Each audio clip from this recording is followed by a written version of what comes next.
emosyonal na nagpaalam sa It's Showtime. Pansamantala siyang aalis mula sa showbiz upang magpahinga at mag-focus sa personal na buhay.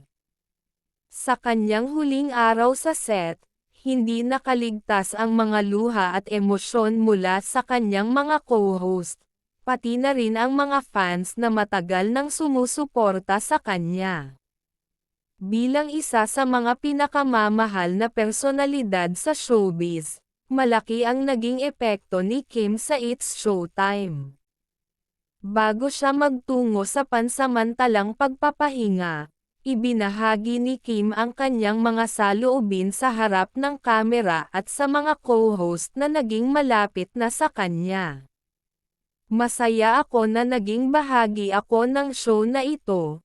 Maraming bagay akong natutunan at maraming friendships ang nabuo. Ang malungkot ngunit matatag na pahayag ni Kim sa kanyang mga ka-team. Samantalang ang mga kasama ni Kim sa It's Showtime ay tila hindi pa matanggap ang balita ng kanyang pansamantalang pag-alis, pinili ng aktres na magbigay ng pagpapahalaga sa mga taong nagsuporta sa kanya. Kasama sa mga huling mensahe ni Kim ay ang kanyang pasasalamat sa bawat isa sa kanyang team at mga tagahanga. Hindi ko malilimutan ang bawat araw na nagkasama tayo. Lahat kayo ay parte na ng buhay ko, at wala akong ibang nais kundi maging masaya kayo, dagdag pa niya. Si Vice Ganda, isa sa pinakamalapit na kaibigan ni Kim sa show, ay hindi rin nakapagpigil ng emosyon. Kim, ikaw ang isa sa pinakamagaling na tao na nakilala ko sa industriya. Hindi lang sa talento kundi sa kabutihan ng puso mo, ani Vice. Hindi may kakaila ang mga damdaming pinapahayag ng bawat isa sa kanya, tanda ng pagmamahal at suporta na tanging mga kaibigan lang ang kayang magbigay. Samantala, si Kim ay nagbigay ng pahiwatig na ang kanyang pansamantalang pag-alis ay hindi nangangahulugang pagsasara ng kanyang career. Wala akong balak na talikuran ang showbiz.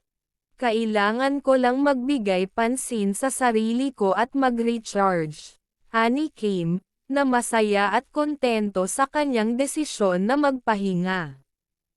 Habang ang mga tagahanga ni Kim ay umaasa sa kanyang muling pagbabalik, ipinaliwanag ng aktres na babalik siya ng mas maligaya at mas handa sa mga hamon ng industriya. Ang bawat pahinga ay nagbibigay ng bagong lakas. Balik ako, mas puno ng pasensya at mas handa sa mga bagong kwento, ang kanyang huling mensahe sa mga tagahanga. Ang balitang ito ay nagbigay inspirasyon sa marami, na ang pagpapahalaga sa sarili at pagtigil sa tamang oras ay isang mahalagang hakbang upang mapanatili ang kasiyahan at kagalakan sa buhay. Ang huling araw ni Kim sa It's Showtime ay nagsilbing paalala na ang buhay sa showbiz ay hindi lang tungkol sa spotlight, kundi pati na rin sa mga personal na desisyon na nagpapalago sa isang tao. Habang patuloy na nagpapahayag ng pasasalamat si Kim sa mga taong naging bahagi ng kanyang showbiz journey, hindi rin nakalimutan ng aktres ang kanyang mga fans na walang sawang sumuporta sa kanya mula sa kanyang mga unang araw sa industriya. Sa lahat ng mga tagahanga ko, hindi ko kayong kayang pasalamatan ng sapat. Kayo ang dahilan kung bakit ako nagsusumikap. Hindi ko kayang i-express ang lahat ng nararamdaman ko. Pero sana maramdaman ninyo na mahal ko kayo, ani Kim na may maluha-luhang mata. Bilang isang malaking bahagi ng It's Showtime, si Kim ay naging inspirasyon sa marami, hindi lang dahil sa kanyang talento, kundi dahil sa kanyang pagiging totoo sa sarili. Ang kanyang pagiging malapit sa mga kasamahan sa trabaho at sa mga tagahanga ay naging isang halimbawa ng kung paano dapat magpatuloy sa buhay ng may pagpapakumbaba at malasakit sa iba.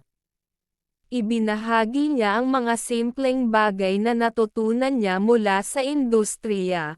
Hindi lahat ng tagumpay ay makakamtan ng mag-isa.